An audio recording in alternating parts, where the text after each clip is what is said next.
Hey, everybody. Welcome back to the Uncultured Cinematic Universe. This is our unofficial episode 2 of Joe finally figures out how his audio works. Um, Here, we discuss your favorite movies of all time, as well as, of course, the ones that got away. We look at classic and iconic films from two perspectives, that of the diehard fan and that of the uncultured, who's never seen it before until now.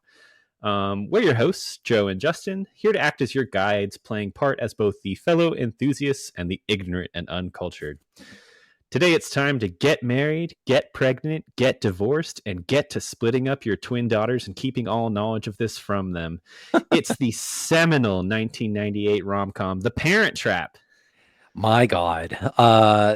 Yeah, like they did so much psychological damage to these kids. Oh, I have pages of notes for this, but like the big question I want to answer at the end of this is like, as a parent, how realistic is any of this? Oh, okay. So And yeah, I definitely have thoughts on that too. And I have an interesting like parental perspective on that. So yeah, yeah, I well, love that you wanted to hone in on that. I definitely want to cover that. I don't have kids, you do, so we'll have like both perspectives there. Yeah, oh, yeah. Justin, what were you doing in 98 that you were too busy to watch this incredible movie? I was listening to Limp Bizkit, my friend. Just I the was summer of Biscuit. It was the big summer of Biscuit. It was the summer of Biscuit. It was the summer of Backstreet Boys, everybody. It was a big time. TRL was huge.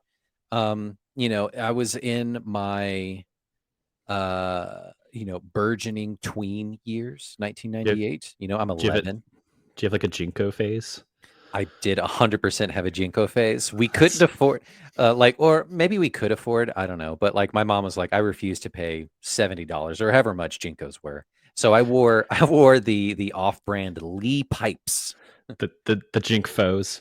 Yeah, they were from the jean brand Lee jeans. And they did a counter thing called pipes, and it was just like this big wide leg, so much denim, so heavy when it got wet. You could hide a person up in there. You could hide 2-liter bottles of Mountain Dew in each leg. You just shake it up and then you blast off. Oh yeah, that's how you get away from bullies really quickly. Yeah, dude, I was 1998. I'm blasting Linkin Park and Korn and Limp Bizkit just all summer, baby. So yeah, this movie was not in my wheelhouse. Not really on your radar, this rom-com about two small girls getting their parents back together. In the most asinine, insane way possible. Yeah, let's get into it. I'm going to ask you your first impressions and thoughts on this film.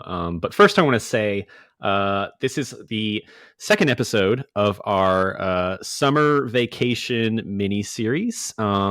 The vacation, the summer camp portion of this film, I always picture it being a lot longer, but it's really just like the first 10 minutes, and then we jump immediately into rom-com. Yeah. You think it's like, looking back on it, you think it's like the first half of the movie, but it's not really. So this is the second episode of the miniseries we're doing this month. We just covered Forgetting Sarah Marshall. I had some thoughts on Forgetting Sarah Marshall. I feel like that lean towards the negative in some cases. And so, Justin, famously negative. When I ask you your first impressions on The Parent Trap, I just want to say, like, if you have negative thoughts, keep them to yourself, because no one wants to hear that shit today. Nope, of course not. In this house, absolutely not. Get this out. So what'd you think? Okay, so first we need to round out and dot our lowercase j's and cross our t's, and give big shout out to Wussy Mag in Atlanta, because this was another one of the fantastic Wussy Mag events that they put on at the Plaza Theater in Atlanta. Mm-hmm. So already I was excited because I knew from the last time that we went to another Wussy event, which was for Moulin Rouge, the crowd excitement and participation played into the overall experience, which, I think that movie in particular, Moulin Rouge, would have played well if I just watched it by myself in the living room. I don't know if that would have been the case with Parent Trap if I would have watched that, in the comfort of my own home. Being surrounded by super fans, people going Oh. crazy when certain characters showed up on screen, the costume contest that preceded it, definitely hyped and amped up the energy of the movie. Mhm. So, taking all of that away and just watching the movie objectively from the first 5 minutes from the get-go, it's like, "Oh boy, here we go." You get a 10-year-old acting her hardest. He's really, really trying and putting on an okay, British accent, which, it's um, but, really playing it for the fences for her debut, in feature film, way to go, Lindsay Lohan, doing your thing. But I knew what I was in for the second the Disney credits rolled around, which I knew in the back of my brain, in my lizard brain, I knew that this was Disney, but I didn't realize it until the movie started.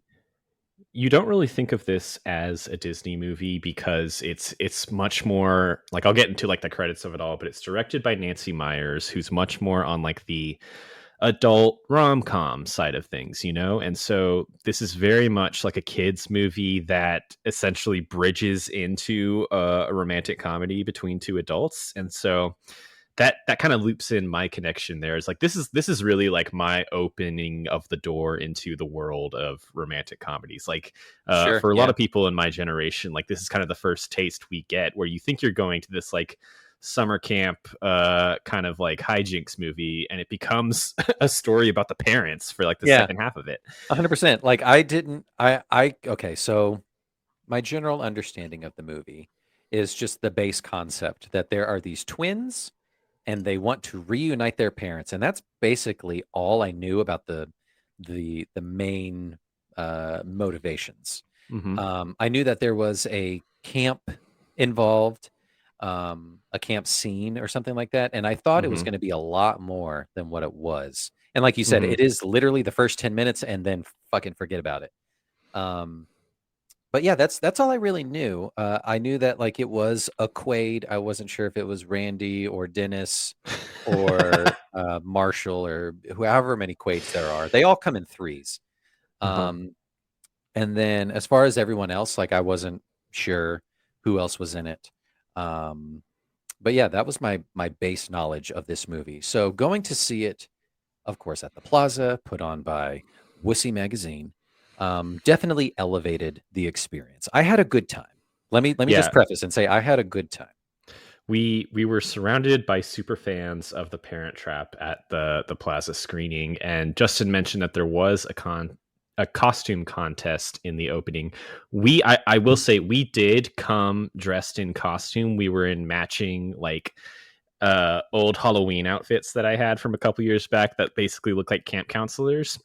And Justin, I feel like I betrayed you and I didn't let you like drag us both up onto the stage for the contest because we weren't essentially matching anyone from the movie, No, and and we yeah, would have been booed into humiliation.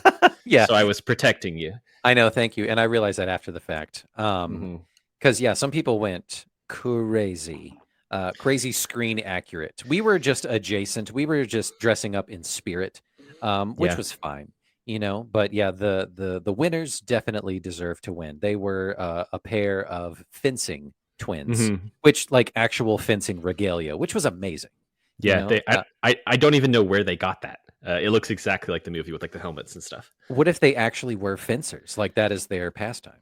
That'd be pretty cool. That would be cool because of this movie, right? Like, what if they Yeah. grew up and they're like, I'm gonna try fencing. What if like the one thing you take away of this movie is like I really want to try fencing? Like this movie inspired a generation of fencers essentially. Yeah, 100%. I can see it. Kids are easily malleable, and that's a pretty cool scene. That's the famous unveiling Hmm. of the two girls being in the same fucking summer camp from across the world. They end up at the same place, like one in a million shot. But yeah, crazy. Yeah, the fencers took the cake. Some of the fan favorite runners up for this costume contest. There were a lot of Meredith's hiking in hiking gear with like lizards and sticks. Smart. Um, I think we caused like a denim shirt shortage in the city of Atlanta because there were so many Chessies up on stage. And then there was Iconic. one there was one Martin the Butler in his like cool leather jacket phase where she had the dress and the line of like, if I was seeing my ex after 11 years and I had your legs, I would go in this. Yeah. It's such a cool scene. That was really, really funny. And that person took second place. So deservedly so, you know. So good. So good. So good. Yeah, so it was really great to see this extremely nostalgic movie while surrounded by people also like just reveling in the nostalgia. Like you said, like every time every major cast member appeared on screen, there was practically a standing ovation. And this movie, you have to think it's unintentional because I don't think this movie like expected to have the cult status that it has.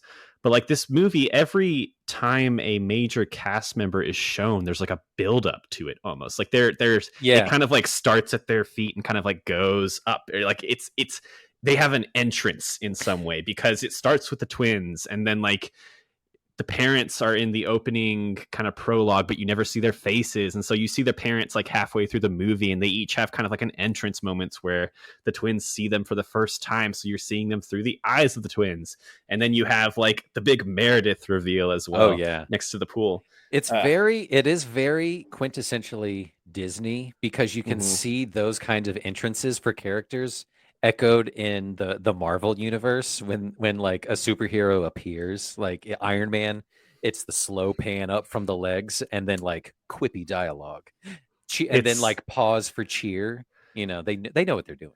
It is fantastic, and like it was so fun to see like which characters got the most cheers in this movie. I think like the two that took the cake were probably Chessie and then Meredith. Because I think Meredith has just become such an iconic character for this generation to hate, but then eventually, like, especially people my age, to like come around on and relate to as we get into like our mid-20s and early 30s. Like who wouldn't want to marry an older Dennis Quaid and live at his extremely nice villa and not have to deal with some bratty kid the entire time? Just send them off to boarding school. Just like you have a live-in butler nanny, and it's like yes, that's what do whatever you can to get that. So I can see how she grows into being this empathetic character, and at the end, these children are bullying the fuck out of this grown woman, borderline trying to kill her towards the end. Like if she had fallen off that mattress into the lake while she was still sleeping, like who knows? So okay, I'm just gonna go ahead and just get this out of the way because that prank that they pull, while hilarious and cute, oh my god, do you think it goes too far? It goes 100% too far because they do this thing, they push out in the lake and they go back to sleep. And it's like, it's not a still lake. Like you can tell that there's like a current happening. She is like drifting. So you only have to imagine she hopefully just like drifted in a circle like all night.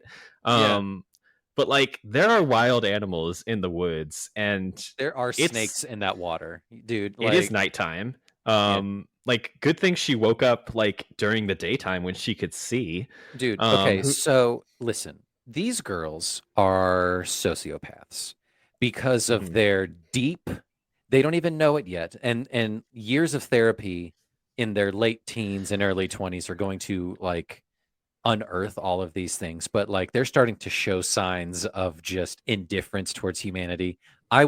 They are going to just fuck with people left and right the rest of their lives, and they are so entitled because they come from money.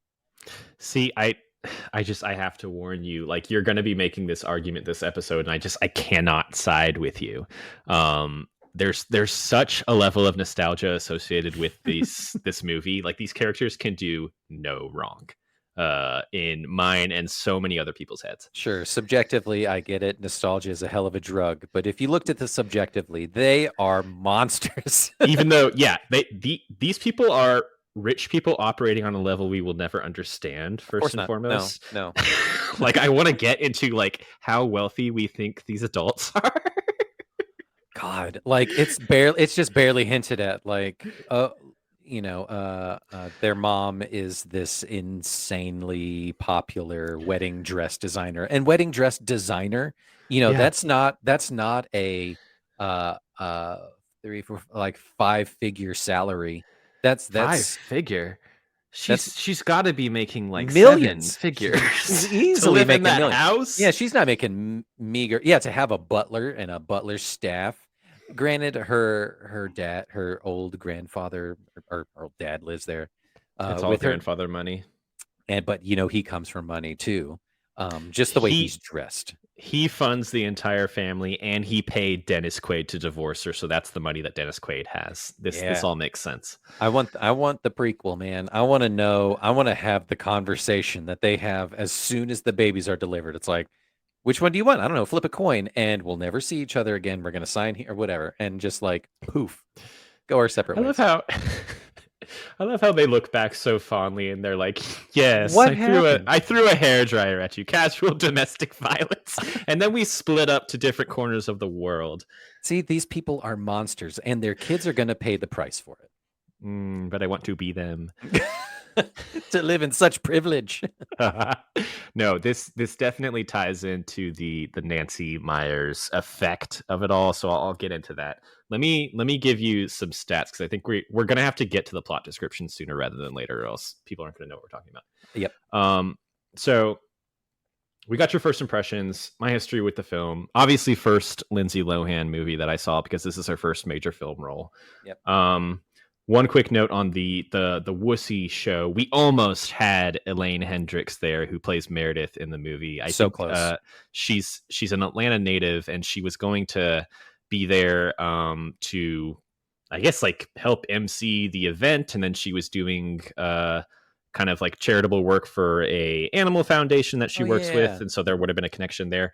But obviously, there is a bit of a small strike happening, which we support, and so she was unable to appear in a promotional sense. I like to think she was in the back of the room with like a hoodie on, and just like watching everyone's reactions, though, and just like eating it up, just being like, "Yes, cheer for me, yes. Cheer louder for me."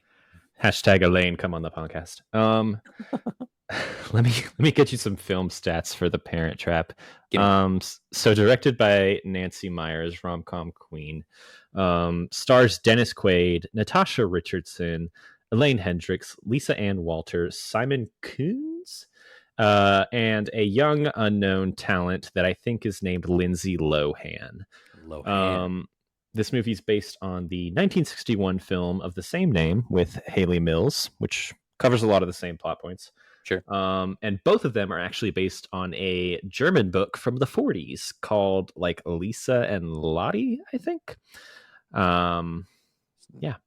Not der Parenten Trappen. Und Parent Trappen. Und Parent Trappenzoid. Hilarious. That's great. This movie was released in June of 1998, classic summer film. Yeah. And it made 92 million against a budget of just 15. So what a hit that has still retained some cult status. Wow. Go Disney for that. That's early Disney. Yeah, that's early Disney before they became the giant behemoth. Way to go. That's really cool. Yes. So tell me more about Nancy Myers. I'm sure I know more of her filmography. So Nancy Myers is kind of talked about hand in hand with another director writer that we've covered. So Nora Ephron, who, if you will remember, wrote When Harry Met Sally, and she directed movies like You've Got Mail. Yeah. So both like big names in like big like fun adult rom-coms in the late 80s and 90s. So Nancy Myers is known for the Father of the Bride movies with Steve Martin, if you've seen those. Yeah. She directed Something's Gotta Give, The Holiday, and It's Complicated. So the vibe that you think of when you think of Nancy Myers, she's influenced by earlier screwball comedies of like the 30s and 40s, from what I've read. So you've got like funny mix-ups. You have like relationships being played out professionally and personally. Kind of light. She's not really directing like heavy dramas or anything like that. And a lot of her movies actually tend to focus on more middle-aged women facing again, like personal and professional conflicts. She kind of shines more of a light on the female side of things than the male. Sure. And then her movies are also known to have like a very specific look.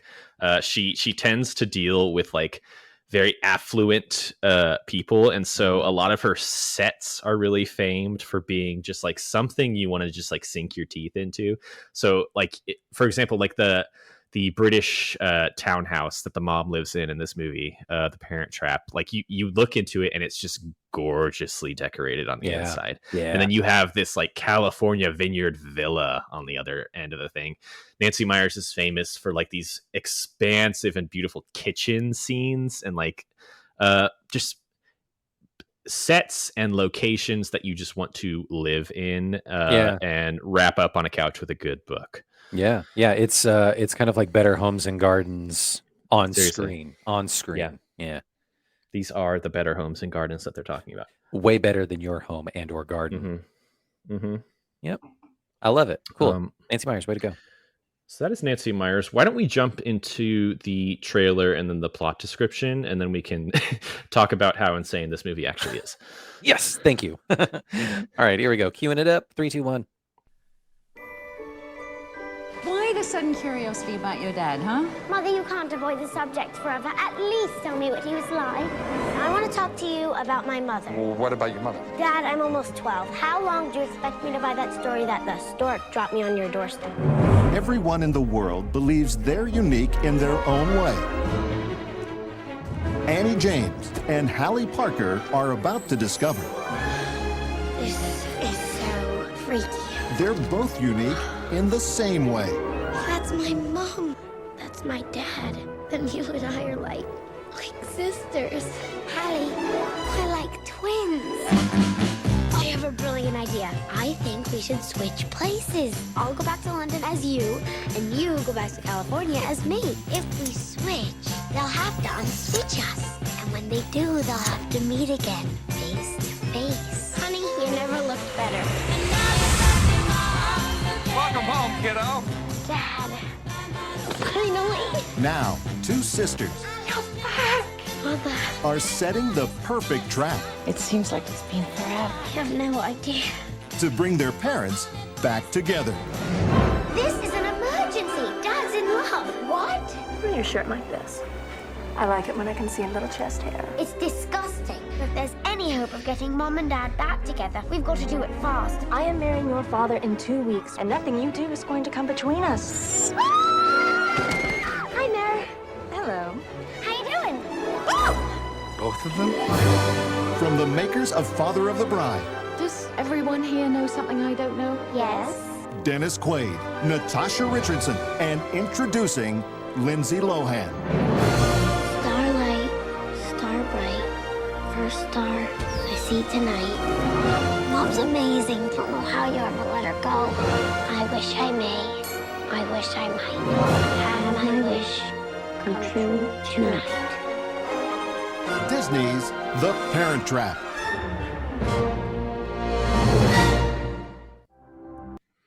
Amazing. I don't know what that Starlight shit was. That's definitely not in the movie. Yeah, that was a bonus scene. That's hilarious. Yeah. What a trailer. Classic old Disney, you know? Mm-hmm. Yeah. Just Let's feel good vibes. Okay. Justin, just right off of that, can you give me a plot description for The Parent Trap? Yeah, dude, I can totally do it. I'm so ready.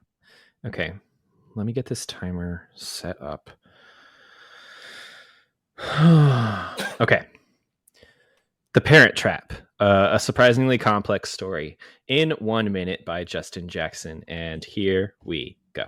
The Parent Trap stars two twin girls, Hallie and Annie, and they show up at a summer camp unbeknownst to each other. They run into each other, and everyone else is like, this is weird. But then they figure out that they both have been separated since birth, which, you know, they're not even really questioning that. Like, hey, that's pretty fucked up. So they're like, hey, we need to switch places so we can get Mom and Dad back together. And she's like, but I live in London. And she's like, but I live in wherever the fuck, California, probably. So we need to train each other on how to be each other. So they switch places, and then they somehow get found out, and then they got to come back together, and then they trap their parents to fall in love. But oh no, there's Meredith there who's gonna sugar daddy her way into the family by taking the dad away, and she's like really too young for him. It's like it's a problem. But then they shame her, and their parents fall back in love, and they get remarried, and everything's fine. That's the Parent Trap. I did it. That was that was pretty much everything. Let's just jump right into it. Yeah. So I imagine any issues you have with this perfect movie is the implications of it all. So there's so much that is unsaid in this movie. Specifically, like, do they not have friends when they come back home? How is it that you can split up children and never tell them about it? That's the sticky one. That's the really sticky one. Why would you choose to trick your parents into getting back together instead of just telling them that I met my twin on vacation? Yeah, and they go, uh-oh. Yeah, instead of being like, you little scamps, they'd be like, oh, shit. Yeah, like that's more of the realistic reaction. I'm just like, uh-oh. Yeah. Uh-oh, like this is going to be like very psychologically damaging. Oh, there's a much darker version of this story that could be told. You know what my answer to it all, though, is that the Parent Trap, which we all know so much about now, is a romantic comedy told through the perspective of children. So it's kind of like Sleepless in Seattle in that way. And so it can therefore take advantage of children logic. And so these things that are zany obviously would not make sense for someone to do at our age because we are full-grown adults. But it makes sense for the kids to want to like do some hijinks and get their parents back together and destroy a young woman's life in the process. I thought you were going to say, so like, because it is from the perspective of the kids, they're seeing it through the rose-colored lenses of like, it's just innocent. I need to get mom and dad back together. But you take that off and it's just like, oh shit, like there's so many wheels and gears to this whole machine, and like there's lawyers. There's insane implications here that are kind of glossed over for a few reasons. Like, number one, both the parents are hot as hell and are clearly into each other. Yep. Check. Done. Number two, they're both rich as hell. So like traveling back and forth, figuring all this out. Nothing. No big deal. No big deal. Yeah. Fuck it. They are the richest people in the world. They're in top 5. It's them and Oprah. Mm-hmm. And I thought I had a number 3, but that's all that really matters in this movie. And so you can see how, if you're writing this movie as a romantic comedy and you are Nancy Meyers and her writing partner, who she's maybe married to, who she always writes with, you can see how they're like, okay, we're going to ignore certain parts of this story, lean a little bit more into the unrealistic side of things in order to have these emotional payoffs. Yeah. And so there is an emotional climax every fucking like 10 minutes in this movie. You have like the girls finally coming face to face, finally realizing that they're twins. Each one finally meeting the other parent, right? And then you have people slowly figuring out that they switched, and like there's like joy and craziness there as well. There's so many funny tweets about this movie, but the one that I always come back to is like someone's watching Parent Trap and they get to the point where the kids are talking about their birthdays and how they both like Oreos, and they're like, you're turning 12 on October 11th, me too. And someone in the audience is just like, you have the same fucking face. I had the same thought too. Like, they're playing it so just like mystery rabble. It's like any logical real person would be like, you look exactly like me. My parents have some splain into. What are these camp counselors thinking? Yeah, they're just like, that's weird. Yeah. Janice from Friends is just like, huh. Anyway. Anyway, back to work, taking care of these kids. This is fun. That's the ridiculous part of it, of just like the other adults not being like, either like, uh-oh, this is a big problem that they've now stumbled upon our cockamamie scheme, or two, like, how did we not recognize immediately that these are twins and they don't know each other? Should we alert like DFACS or something? Should we get the government involved in some way, because some fuckery is afoot? Yeah, the economics here is kind of like the key to this movie even like beginning to make sense, because if the two families were even like slightly off balance in terms of like the money coming into the household, it would be a very different and slightly darker story. It definitely would be. And to put a pin on the last, or just a period on the last thought about the camp counselors and everyone else there, you know that both of the families paid a hefty amount of hush money. I mean, like, don't you say a fucking word. Hallie and Annie were never here. Okay? You forget their faces. And it's not that hard because they have the same face. So it's just one face to forget. They have connections with the government. Yeah, they're like, please, we know that this is like very tricky hot water, but we can make it worth your while. Say a number. 5 million? 6 million? 7 million? I've got it all. I got it all. Grandpa writes all the checks. In pounds, yeah. This movie is ridiculous. But yeah, so I love that you brought up the emotional payoffs, and there are so many. There are a lot. Even though the very first one of like, we're sisters. No, we're like twins. It's just like, okay, that's ridiculous, but it's still cute.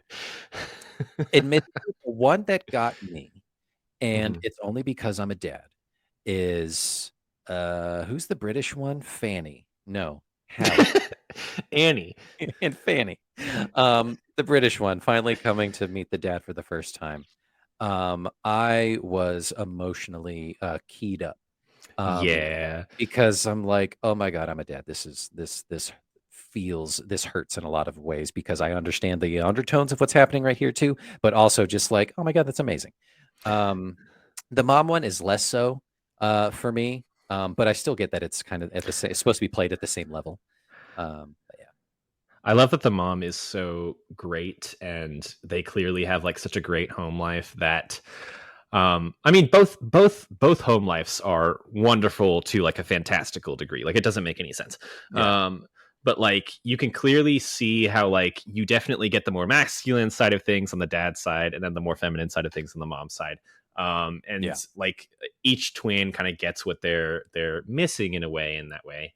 And like, I love the kind of the montages that happen, like the Hallie in disguise as Annie going out and like shopping with her mom. They go to a wedding shoot where she uses a top hat to lift a veil on a bride, and like, everyone in the 90s was like height of fashion. Genius. Like that look is so hideous. And the photo shoot, the shots that they got are so bad. Like, those are bad angles, shots, poses. Hilarious though. It's played for laughs, even though it's supposed to be played to kids, and like, this is couture, you know. Again, it's the 90s. This is like practically a nuclear family unit, and I think they heighten that purposefully. Like, they're almost like perfect mom and perfect dad, other than the heinous crime that they committed when these kids were born. The insane dark crime that they did. Like, is this a crime? That is a crime. That has to be a crime. I don't know what it's called, but it is a crime. We're gonna get into it. I promise you.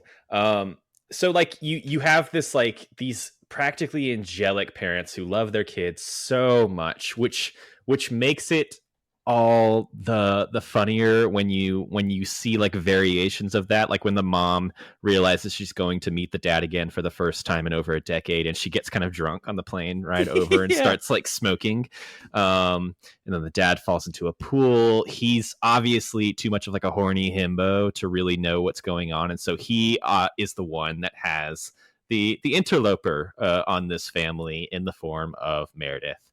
And so Meredith I like that one of the biggest ovations that happened during the screening was her revealing that she's only 26 years old, which is insane to think about.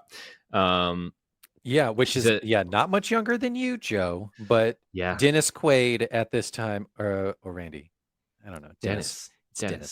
Randy Quaid is from Independence Day. You're right. He's probably he's pushing 45. No, I think he's over 40 in this. Yeah, it's that's bad. That's a big gap. One of the best scenes in the movie is Dennis Quaid trying to tell Annie that he's marrying Meredith, and she gets so excited, and you realize that she thinks he's trying to adopt her. Like, yes, everyone was thinking that. I always wanted a big sister. And he's like, fuck. No, sweetie, that is not, this looks bad, doesn't it? Yeah. There's definitely some, again, like it is a movie full of iconic moments and emotional payoff. And maybe it sacrifices a little bit of realism in a way, but you have to think of this as like a 90s movie directed at children in a Disney sense. And so realism's maybe not what they're shooting for. And so you have a generation of kids who watched this in the late 90s who don't really remember the unrealistic aspects of this story, but definitely do remember stuff like the scene where Chessie finds out that Hallie is actually Annie in disguise and starts crying, basically, about like how she's watched her grown up and now she finally gets to meet the other twin, and then she's going to just go whip up everything in the kitchen. So funny. It's great. That was a great scene. Let's circle back around to Chessie. Mm-hmm. Who the fuck is Chessie? Like what is her role? What is her role? Like they never explicitly say like she's the nanny, or she was like my best friend growing up, or she's like my on again off again lover, or it's an oft debated thing about this movie. Is like who is this incredible lesbian coded woman who is falling in love with this absolutely gay coded man. Chessie is officially, I believe, described as Dennis Quaid's housekeeper and Lindsay Lohan's nanny. So she's just kind of like been around as like kind of a substitute motherly presence. And you can tell like, she works for Dennis Quaid, but they're like buddies in a sense. Like there's not really any like romantic tension between them, but she's also like, she'll give him shit, she's been around. She runs this house better than anyone, and so it's so funny when Meredith comes in and starts like treating her like the help with her little bell. Lisa Ann and Walter, the actress who plays Chessie, can give like the greatest like eyebrow up looks towards the camera. Have you seen the other big thing that she's in these days? Have you seen Abbott Elementary? No. She's on that show. She's one of the teachers, and she's so fantastic in it. She's great in this role. She's hilarious, and she brings some grounding reality, much needed throughout the movie. But it was just like, who the hell? Like, what is her purpose? What is her role? They never explicitly say. And also, like, what is Chessie short for? Like, I've never met a Chessie ever. The tweet that I sent you before this episode, where it was like, in the 90s, Lisa and Walter came out and said, "My name is Chessie," and we were all like, okay. 100%, just like, what the fuck is this name? I was like, are they trying to say Jessie? Chessie. And it's Chessie. Like, is someone... It's like the substitute teacher comes in and reads your name off and it's like, all right, Chessie Walters. It's actually Jesse. Thank you, Chessie. And then just like fucks off the rest of the time. It's stuck. Ridiculous name. Hilarious. Chester. Chesterica. Yeah, who knows? But she was a delight. She was fun. But yeah, just like, I can totally see the queer codedness on both of the same kind of mirrored characters. Ridiculous. Yeah, like, what are you doing here? Like Dennis Quaid's housekeeper Natasha Richardson's butler, both gay as hell, both trapped in a marriage with each other because it's the 90s and they have to end up with together. This is how it goes. But they both seem to be friends, so that's great. Yeah, so I just getting back to like overall like themes and what place this movie has in my lineup of movies that I love. So it really is the bridge into the world of rom-coms, almost like explicitly within the story, because you obviously start off with like a heavyweight style, practically summer camp sequence where these girls are pranking each other. They hate each other. You have the photo coming together moment, and then they become best friends, sisters even. But then you have that really questionable prank of having the skinny dip. And it was the 90s. It was the 90s. So that didn't play well. Yeah. It's a weird one. They gamble at poker, and the one who loses has to go strip in the lake, and they do. Summer camp, bud. Summer camp. Like you don't know if you don't know. Also, both of those hands that they play, statistically impossible. Insane. They show up, they're running a poker table. The first hands that they get, one of them gets a straight in diamonds, the other gets a royal. Like the chances of that happening are also one like in several billion. The chances that they're going to end up at the same summer camp. It's the theme for this entire fucking movie. You get the payoff of like, oh my god, she got a royal flush. Forget the realism of it. Justin, just like take the moment. That was when I knew. I was like, I gotta forget everything I think I know about this movie, because the directors and the writers obviously don't care for realism at this point. Exists in an alternate dimension. But yeah, so you have it is a kids movie that the parents ultimately share with them in the middle half of it, and then kind of take over for the second half. You get more and more scenes of the parents like one-on-one having conversations just about like why their relationship ended and like what they can do with these kids going forward and whether or not they can see themselves being together for these kids. That's my main issue with it, of just like, well, I don't know, because they're looking back at it and it's just like so innocently. It's just like, well, you got to understand, we were young, blah blah blah blah blah. Yeah, and they're not seeing it for what it was. There had to have been so much dark bullshit going on to be like, you know what, enough. As soon as I pop these two twins out, you take one, I'll take the other one. I don't give a fuck. And let's just never see each other again. I also just so I just had a reminder, or not even a reminder, just another thought popped into my head. They also had to, the mom and the dad also had to pay off the rest of the kids who were at the summer camp at the same time, because there has to be one kid in the back of the bunk going like, something doesn't add up here. Like they didn't know they were twins. Like, I'm going to talk to my lawyer dad about this and ask some questions, So like they had to have spent so much money. There were lots of envelopes filled with cash just flying across the ocean that summer. Yeah, lots of cash filled handshakes. Hilarious. Love it. Susie, what the hell happened at that camp? I'm not at liberty to say, Dad. I'm so sorry. I'm so sorry. I do not want to breach my contract. I signed my first NDA. Yeah. It's like threat of death. No, you're right. If there was any concrete reason that the parents originally broke up, like infidelity or like he's got a drinking problem, she can't stop shopping, he can't get it up, yeah, he can't get it up, like these the way that they explicitly say it in the movie is like, it's a little bit vague. I can't really remember why we broke up. I left and you didn't follow me, which got like gasps from the audience.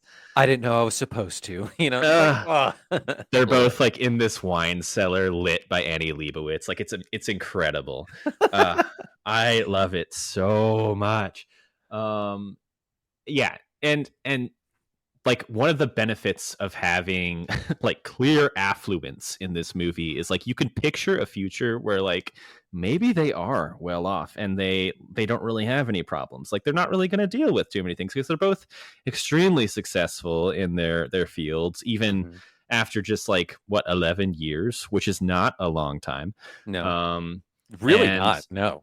So like as long as they have that money, like hell yeah, let's get back together. We're both two hotties. We got these girls who want to be friends with each other. We're on the run from the law because we split up these kids against the judge's wishes. Yeah. So this will help our cover story. There was 100% a conversation of like, how much are you worth? So how much are you worth? And then it's like together we could be exponentially worth much more.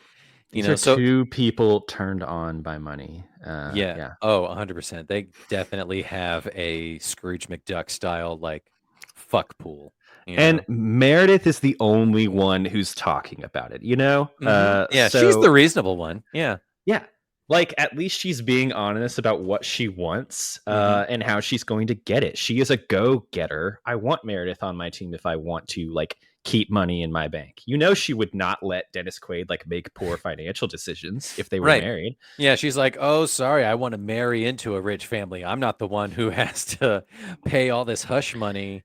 And his portfolio would be multiplied 10 times in 5 years. Yeah, I'm the smart one here. I'm the hero. Yet you throw lizards at me and fill my backpack full of rocks and leave me to drown in the middle of this fucking lake. And then we never see from her or hear from her again. Just I'd hate those kids so much. Yeah, I would be so glad to be rid of them. Obviously the Parent Trap is kind of the star-making vehicle for a young Miss Lindsay Lohan, for better or for worse in her case. What are your thoughts on her performance? We talked kind of a little bit about like the bit of a hokey, bit of accent work, but how do you think she does in terms of like holding the story of this movie? She does the absolute most. And that is one of my big questions to this, but I'll get to that in a second. So she holds and propels the story forward. Obviously, she has to because she's playing two fucking roles, which moves the plot point along. And she is providing the most, to the story and to connect with the audience and all that kind of stuff. And she does a really great job. She tries her best and she does it. But I want to know, did she get compensated fairly for playing two roles and getting so much screen time? Knowing Hollywood, probably not. And that sucks because like this is her first role and she's like, yeah, I'll take the role. I'll do this movie. I'll play two roles, of course. Can you do a British accent? Launch me. Nope. Yeah. And that's fine. I'll figure it out. Just let me watch Doctor Who a couple times. I'll figure it out. I think her British accent is fine. Yeah. It's like, oh no, I gotta be the Henry VIII in 5 minutes. Hello. Got it. All right. She did pretty good. I'll give you a bit of a behind the scenes moment here. So people definitely thought there were two actresses playing these twins because she did that good. Yeah. So she does very well playing off of each other, and you can tell there's certain moments where they use body doubles, and there's certain like clear moments these days where they're clearly using like green screen, or they're like almost like pushing her face onto someone else's. I know there were a couple scenes where I was like, wow, is that what they're actually doing here? That shit looked airtight in the 90s and early 2000s. It stands out a little bit now just because like we know what they're doing. Incredible 2023 green screens look like. But like for a while, the whole thing with the Parent Trap is like, how the fuck do they do that? Right. Yeah. Because they have them like hugging. They're in the same scenes all the time. They're interacting with each other. They're walking all over the place. Yeah. A lot of those scenes you can tell like it's just clever blocking with a stand-in actor. And yeah, doing like the split screen thing where they're kind of just like sharing the same space and they just do retakes. I didn't notice any glaring CGI bits. No, it's not bad. But yeah, so like, yeah, they could have done the Winklevoss approach. that we saw in Social Network where they Oh my God, this is the second set of twins we've talked about. Oh my God, Played by yeah, the you're same actor. right. And also, who were those people who thought like, are they two different girls playing in one? Did they not watch the fucking movie? In the opening credits that said introducing Lindsay Lohan. People don't watch credits. Pay attention, folks. Like, what's wrong with you? Lindsay Lohan was not a name at all before this, and so it could be two girls named Lindsay and Lohan. Who knows? Like, that's amazing. And they look the same. They're twins. Like, that's hilarious. I'll give you a note on the casting here. So before Lohan was cast, there were a few young starlets of the time who were considered as well. So you had Scarlett Johansson, Mara Wilson from Mrs. Doubtfire and Matilda. Yeah. Michelle Trachtenberg and Jenna Malone. I think Jenna Malone actually got the closest there. She, I believe, turned down the role a few times before they landed on Lohan. Turned down the role. The role of a lifetime. Wow. She was like, too much green screen. Yeah. Like, I can't work in this. I need practical effects. I think Lohan's the choice of those, though. I think she's got like a spunk. There's actually there's a character I think of when I think of her in this movie, and it's Macaulay Culkin in Home Alone. Kind of like that. She's a little schemer with a heart of gold. Sure. Though. You know, she's got like the charisma to carry essentially like the first half of this movie by herself before the parents are even introduced. Yeah, definitely. And I think that's why they cast her, because she is charismatic, you know, really trying her hardest on screen. You know, for her first movie ever, she's really going over the top. She went for it and it paid off. So you know, good on her.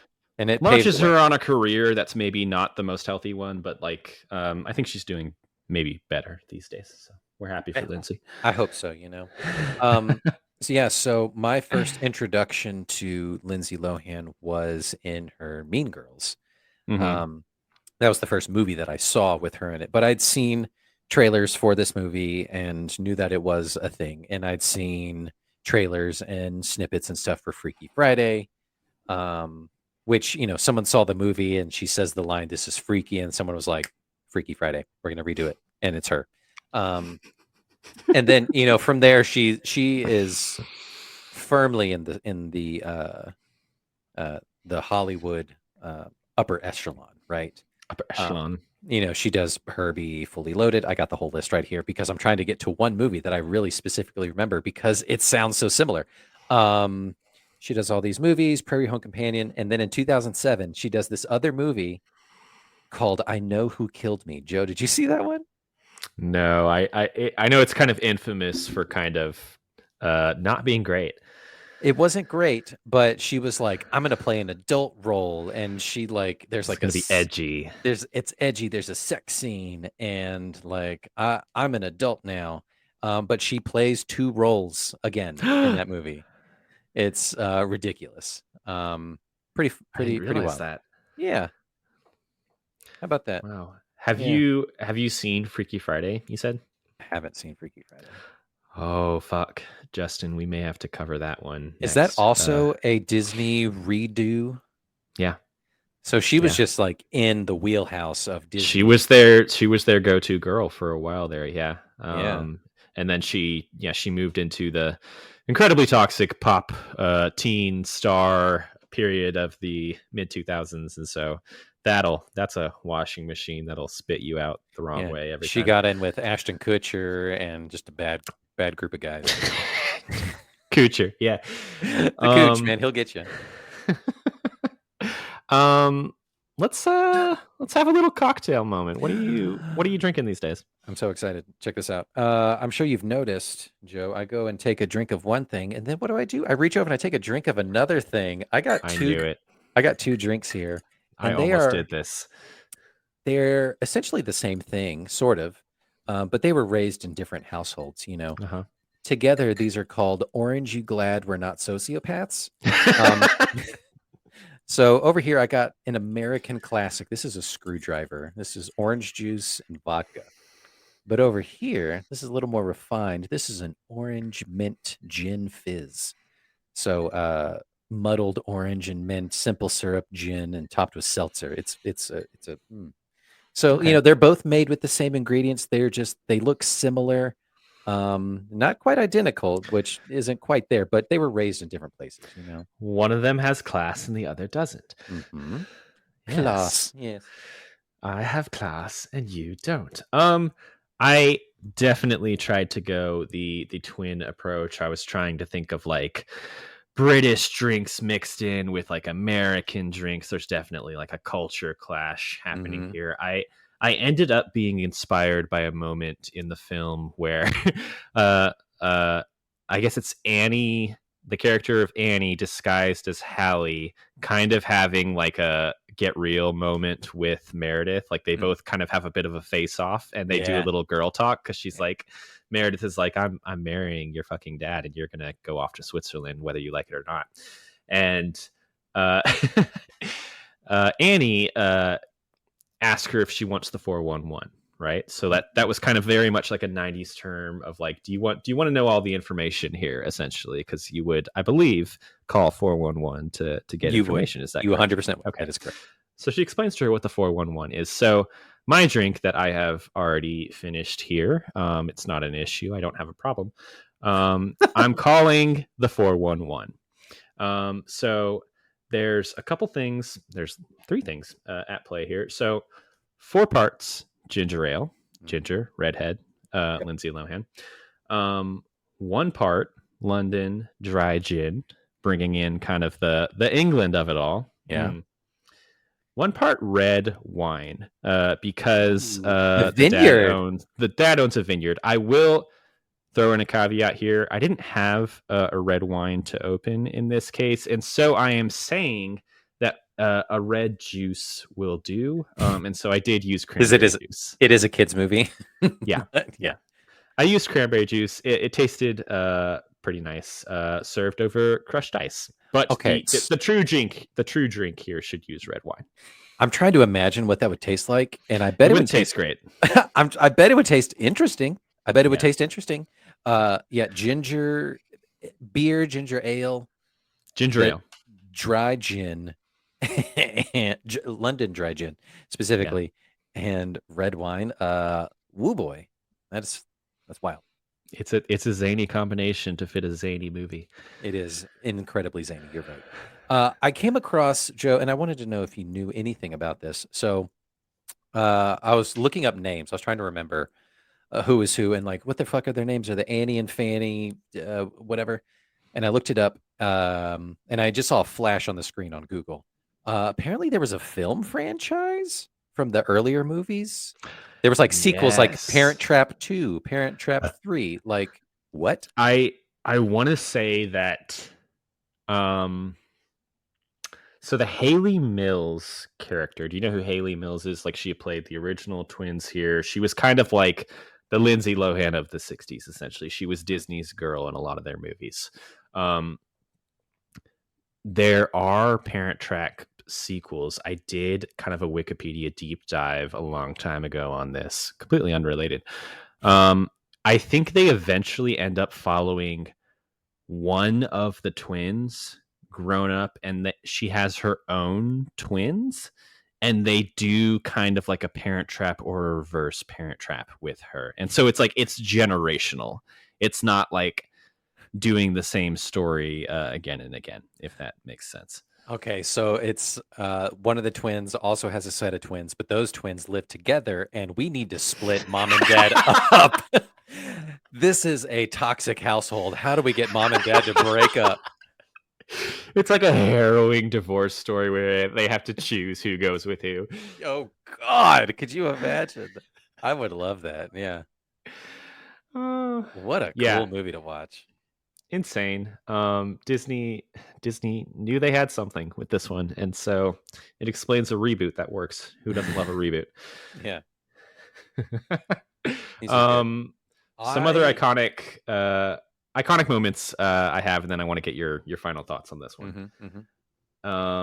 Yo, tie-dye girl. We saw a lot of people in the costume contest dressed in tie-dye. And I didn't get it for a character that has 2 minutes of play, but she is just a gay icon. Yeah. Love it. Yeah. Tie-dye girl. We love a girl who can like manage her own strength and get her bag from the bottom of the pile. Yeah. The torn picture coming together, like the imagery of this movie, that's kind of the big one. The Marva Jr. hand twist when she points to the isolation cabin. For some reason, we did that so many times growing up. She does this like quadruple thing here, and then like does that sarcastically when she's like banishing them after they have pranked each other to death. It's so funny. The wedding photo shoot with the top hat. That I will give you is an insane bit of cinema. Wild. I think the emotional high point of this film is Chessie finding out that Hallie is Annie. Yep. I think that is a genuinely like good scene, and not just for like a kids movie. Yep. Like agreed. That is like a genuinely good scene in a romantic comedy style movie. Yep. And the acting is fantastic and funny. And also like really emotional, really heartfelt. Yep. Meredith telling her her little bitchy assistant that she's going to ship the brat off to Switzerland, and her calling her an ice queen. Incredible. That got big cheers. That got real big cheers. Who wouldn't want this? And yeah, Annie telling Meredith the 411, and then they talk about like sex in a Disney movie. She's like, yeah, everything's not always about sex. And then Meredith's like, being young and beautiful isn't a crime, you know. She's humble, you know, and you love to see it. So good. And then like obviously the lizard scene when they're camping is something that always comes up when this movie comes up. Insane pranks. Obviously, like you were saying, like, did they go a little bit too far with the camping of it all? Dennis Quaid clearly didn't think so, because he chooses them at the end. Which, I mean, like, that is the right answer, but also to be like, oh my God, girls, you guys are sick. Me and your mother really fucked up. You guys are showing harsh. We're coming back together, but it's because one of us alone can't afford the doctor bills it's going to take to get you guys well again. That's right. Or to the amount, again, the hush money that needs to go out to so many individuals is in the hundreds of millions. It's insane. But yeah, so I want to know, how did any lawyer, doctor, friend, literally anybody not get involved to be like, hey guys, you know what? This isn't a really great idea. You are going to scar these children for life. I think these people live in a rich bubble and they don't think about these things. Because like you go to, okay, so when you have a newborn child, you go to the doctor a lot. You have to go a lot in the first several months of their life. Like there's going to be probably more if you have twins. Yeah, because they're smaller. You know, when they're born, they're not the full grown, so there could be medical issues or whatever. But like medical records exist of like, oh, I see that, you know, Hallie here has a twin. It's like, nope, you saw nothing. It is redacted. You know, they paid big money to have that redacted on both sides of the world. Like insane. This has the Home Alone issue where like none of this could be possible if the internet and cell phones existed. this whole movie would fall apart immediately. Yeah, the face recognition software would be a big hilarious trope. Amazing. Yeah, the zero contact for 12 years is so just like sick. It's bizarre. It's sick that they were able to go along with this charade for so goddamn long. Yeah, they were allowed to, like, ridiculous. These are my final thoughts, by the way. It's aside from being just like a hilarious romantic comedy romp with you know the two girls trying to just innocently bring their family together, just the oh my God, the amount of damage psychologically and just politically is insane. I will give you that. Yeah, it is an insane thing to do, and that does kind of lead me into my game for this episode. Should we just jump right in? We should just jump right in. Those are my closing arguments of just like, as a parent, how do you do that? But I'm not rich. I don't understand. I think it's fair. I think I see this movie through nostalgia covered glasses, and you're giving me a dose of realism that maybe I need here. I know. I'm not going to take it, but I'm glad you have it. That's fine, because you were paid off by the parents. They paid off all the fans. I've got that James Parker money. All right. Here we go. Let's get into the game. This one was fun.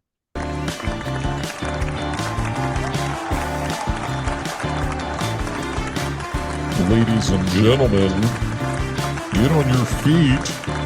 Get ready for Should They Go to Jail? That's right. Now give it up for your host, Joe Murphy.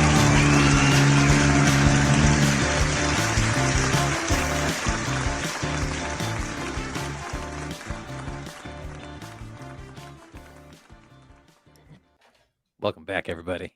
Thank you, Justin. Welcome back, everyone, to everyone's favorite game show. Should they go to jail? We all know that there are certain characters in cinema, often the protagonists of movies, who do insane things in the name of love or comedy or adventure. And in their worlds, a lot of the times they pull it off and everyone lives happily ever after. Or do they? In this game show, we're going to talk through some examples of characters doing ultimately insane and borderline illegal things. And I'm going to ask Justin the question of the day. Should they go to jail? So let me tell you how this is going to work. I'm going to give you a description of a character from a movie. You tell me which character they are and what movie they are in based on the crimes that I am describing. You got it? Yeah. And then as a bonus, should they go to jail? You tell me if you think they should go to jail for their crimes. Amazing. So, for example, if I say, we are two successful hotties who got divorced right after having twins and bizarrely decided to take one twin each and never mention to them that they have a sibling. Should we go to jail? You would say. So you're describing the mother and father, Dennis Quaid and Meredith Grey, yes, from The Parent Trap, and 100% yes, they should go to jail because what they did is dark and disturbing. You got it. Okay, so I have 10 characters for you. Yes. Let's see if you can guess them all, and then pass judgment, as is your right. Yes. Here we go. Number 1. I am a recently divorced dad who can't hold a job, who tricked my entire family into thinking I was an entirely different person just so that I could, quote unquote, spend more time with my kids. Should I go to jail? Okay, so you're describing Robin Williams in Mrs. Doubtfire. Correct. And yes. Well, okay. Should I go to jail for impersonating something? Oh, yeah. You should go to jail for that. That's fucked up. I would accept jail here. I would also accept like a hefty fine just for fine. Legal fees and like breaking the terms of their divorce. It's more just within the family here, so I think it's okay. Okay, good. Number 2, I am a musician lying about being a middle school teacher while teaching an actual room full of kids. Should I go to jail? Okay, so that is Jack Black in School of Rock. Correct. Posing as a real teacher, teaching kids. I feel like at least that's a crime. I don't think it's a full-on misdemeanor, though. I don't think jail. I would absolutely say jail in this case. I think that's an actual crime. What if you found out your kid's teacher was like not who he said he was? Dude, you know what? In Florida these days, they're just hiring like whoever can come teach. So like that movie would not be hilarious these days because it'd be too real. He did ultimately bring the kids out of their shells and introduce them to a world of great music. So yeah, so I see where you're coming from. Yes, Jack Black in School of Rock. Okay, so number 3. Yep. I am the head teacher at a school where at least one student has died and several others are put into life-threatening peril on a yearly basis. Should I go to jail?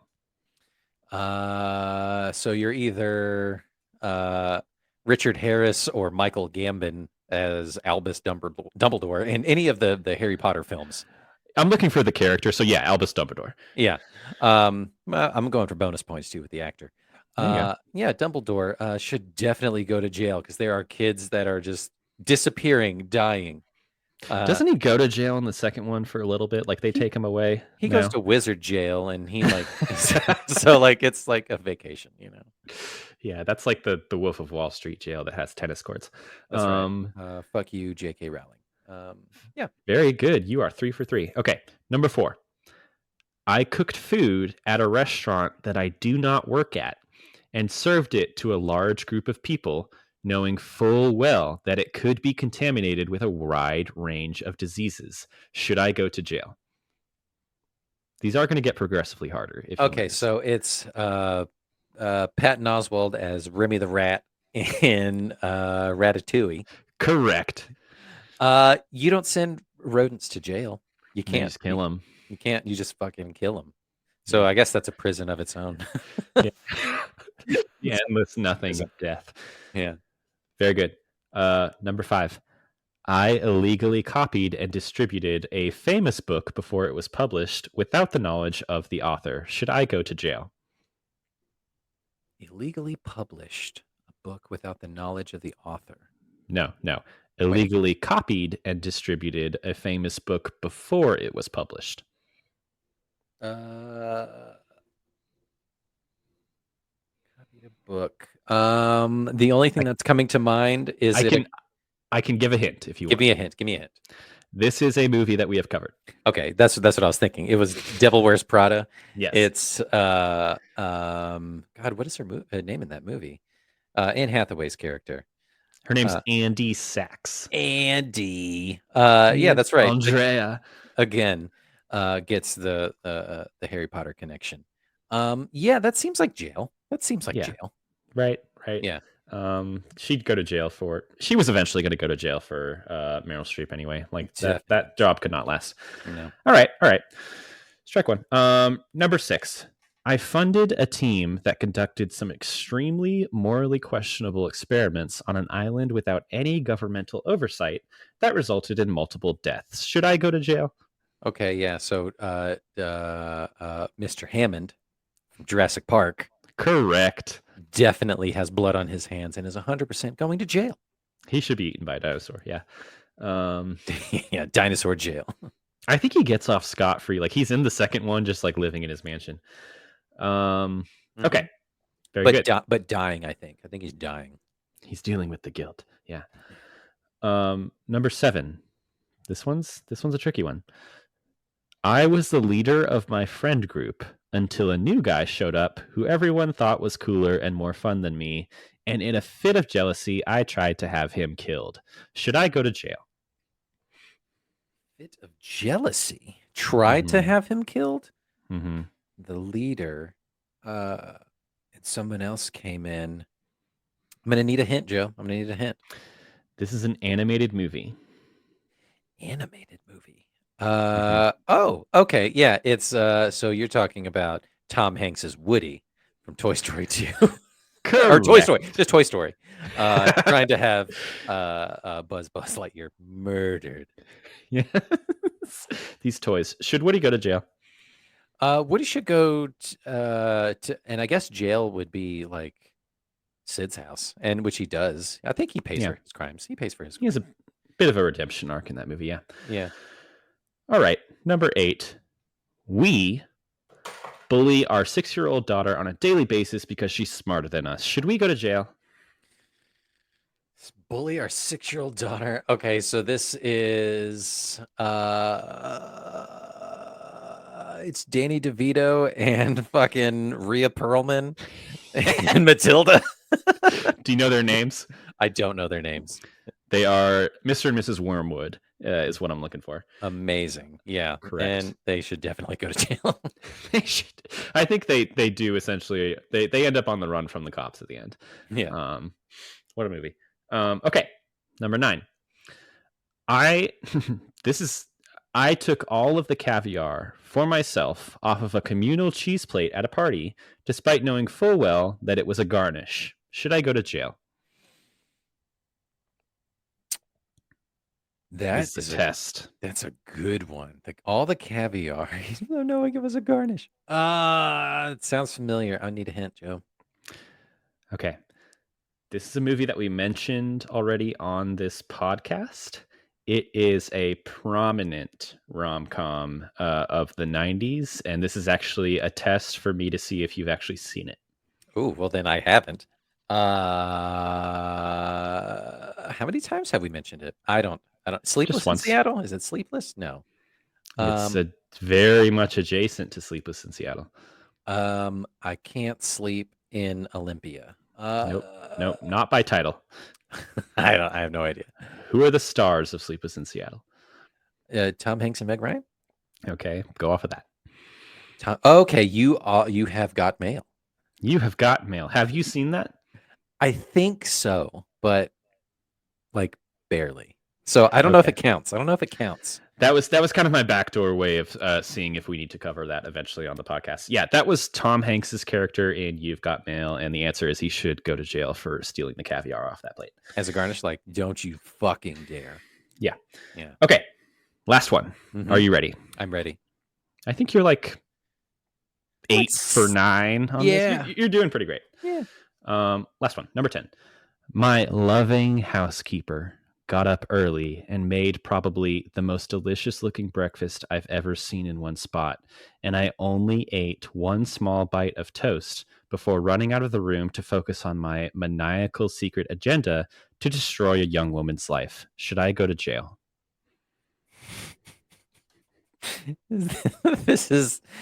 She's playing Hallie, I guess. In this movie, The Parent Trap. This is Lindsay Lohan playing Annie, playing Hallie. Yeah, he's the dude, just disguised as the dude who's playing another dude. Yeah, 100%. That was a tricky one.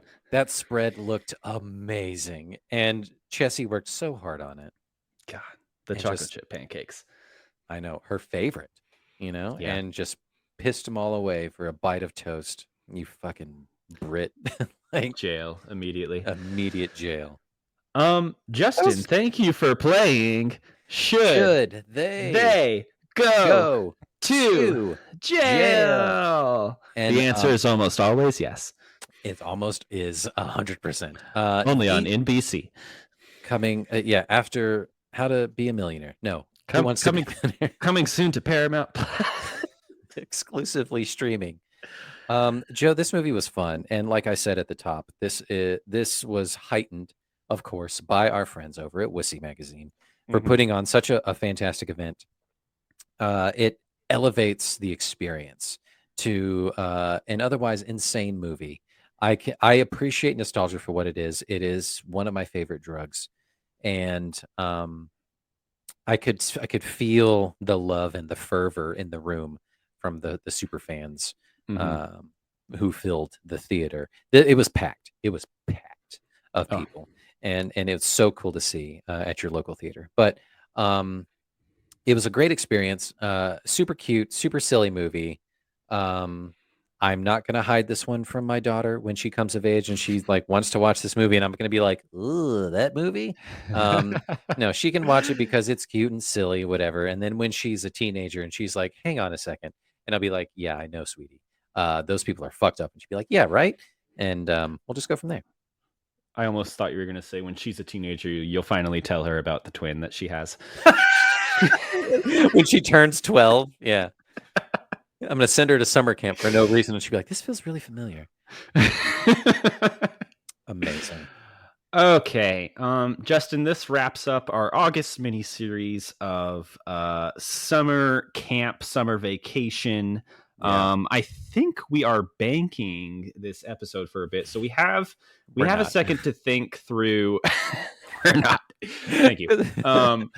We have a second to think through what our September miniseries is going to be, because it is our 1-year anniversary of the podcast. And we've been throwing around some ideas that are kind of exciting. We'll finalize some stuff, but it looks like we're going to focus in on different ways to connect the movies that we talk about on a monthly basis. We've talked about like focusing on a single director or a single actor or even just like a single crew member, like someone who does the music for both films or the lighting, the cinematography or something like that would be really cool. Just trying to open up the conversation a little bit more, which could be really cool.